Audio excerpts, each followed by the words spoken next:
It's time for another daily drop here on TarHeelIllustrated.com. I'm THI publisher Andrew Jones, and the topic today is Carolina basketball. The Tar Heels are coming off their best week of the season, picking up road wins at Pittsburgh and Clemson. Both are quad one games. In fact, Clemson was number 16 in the net when the Tar Heels went into Little John Coliseum and beat them. What I'm going to do here is I'm going to talk about a recent trend. Of the last four games, they won four in a row, starting with the Oklahoma game. I'm going to toss out Charleston Southern because it doesn't really apply given the other three. They just don't measure up to the other three, and I think it's more important to just ignore those numbers. Take a look at these three games so you really get a healthier view of where this team is right now in the category I want to talk about, and that is defense. North Carolina is starting to generate some attention for its defensive play, and for good reason. Because if you look back to the Oklahoma game, and then the Pittsburgh game, and then the Clemson game, the Tar Heels have been outstanding defensively. I know some people are going to say, man, Pitt missed some open shots. I know some people are going to say, boy, Clemson missed a lot of threes. They always hit those threes. They didn't hit them Saturday. Carolina got fortunate. But when you keep saying that, and a team starts to string that together defensively, and on top of that, they hold the other team's star players to miserable nights from the floor and in terms of production, perhaps it's not so much they were fortunate that other teams missed and that other teams' stars had off nights. Maybe they had something to do with it. And in watching these games in person, I think they had something to do with it. There's no doubt Pitt missed some open shots. They missed open shots early, especially. The Panthers should have built a lead in that game. And Clemson missed some too, but a lot of the ones that Clemson missed weren't completely natural that they normally get. They weren't typical. They didn't come through their regular flow. And by the time P.J. Hall missed a few open threes late in the second half, I think he was already flustered. And Armando Bacot's the one who got him flustered. The fact that he missed those Hall missed those two free throws when it was 50-49, to me is an example that, yeah, he was off, but Bacot got him off. There's no doubt about that. He made him have an off night. So I want to throw some numbers out there to completely validate the fact that the Tar Heels deserve a lot of the credit for their last three power conference opponents. Good teams, all NCAA tournament teams. Pitt should make the tournament. No doubt about it. They don't. Shame on Jeff Capel and the Panthers. But these numbers simply don't lie, and they're fascinating. So, Carolina limited Oklahoma to 69 points. That was 12.7 points below Oklahoma's current scoring average. They actually, I'm going to throw Charleston Southern in for this one part. They limited Charleston Southern to 9.2 points below its current scoring average. They limited Pitt to 57 points, 22.1 points below its current scoring average. Clemson, they held them to 55 points, 25.3 points below its current scoring average. What's interesting is Charleston Southern is the one that was closest to hitting their norm against the Tar Heels. So in these four games, and I'm going to do the other three here in a minute. In these four games, the Tar Heels have held their last four opponents to a combined 69.3 points below their current season averages. To be honest with you, if you remove those games, their season averages are higher. Clemson was actually, I think it was 27.2 points below its average going into that game. Because of that game, it dropped down to what it was and made it 25.3. Another thing is they limited these four opponents to 34.9% from the floor and 24.2% from three-point range. Okay, we're going to toss out Charleston Southern for this part.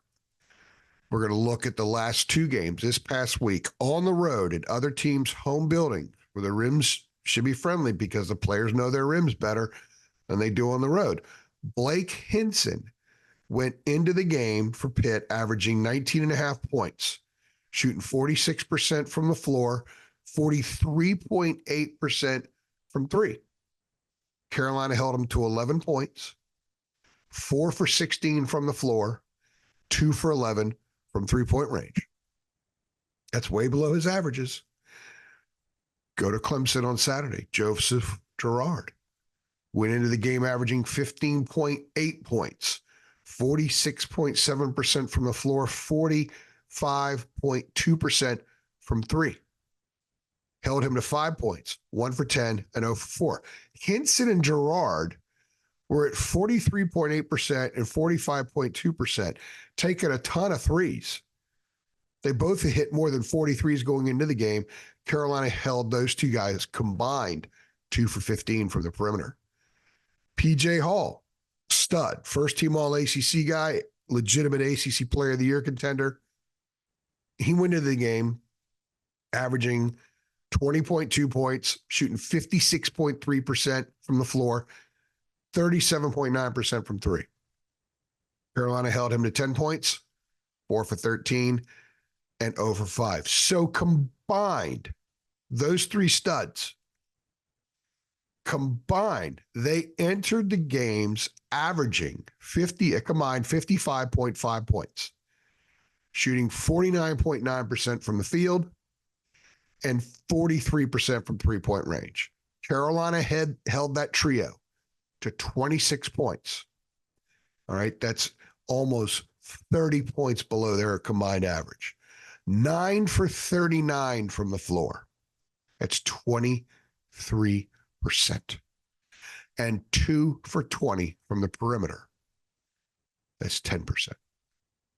So that's not just a coincidence. I get that there are open shots that are missed, but every open shot's not supposed to be hit. And the analogy that Hubert Davis has been using lately about winning the game in the trenches and being physical throughout and how it wears teams down and using the bench more wears teams down. And in Tuesday's Daily Drop, I'm going to talk about that. I'm going to talk about how Carolina's been closing these games. And part of it's because Hubert's using the bench more and the starters are fresh or late. But that's the case here too. They're just defending better. They have a little bit more reserve. When guys come off the bench, some of them can really defend. Seth Trimble can defend. He was face guarding Joe Girard 25 feet from the basket Saturday. Jalen Withers can defend. These guys can defend. The starters can defend. Armando can defend and was phenomenal defensively this week. He blocked 5 shots in the 2 games. Played excellent. He took it as a personal challenge to shut down PJ Hall, and he did. He dominated PJ Hall. I love PJ Hall. He's a phenomenal player, fantastic college player. He's going to play in the NBA. And Armando dominated him. And that was sort of the linchpin because Hubert said Friday, you stop Clemson, you limit Clemson's three-point shooting by limiting its inside stuff. Don't let them get those post and kickouts. It sucks in the defense. It gives them a lot of room to shoot threes. Didn't happen. Carolina did not let a lot of those comfortable entries happen, and it sort of cluttered the perimeter some. And as a result, Clemson was 1 for 18. Tigers went into the game averaging almost 10 threes a game. Their previous low was 6. They were 1 for 18. Yeah, they missed some they should have made maybe.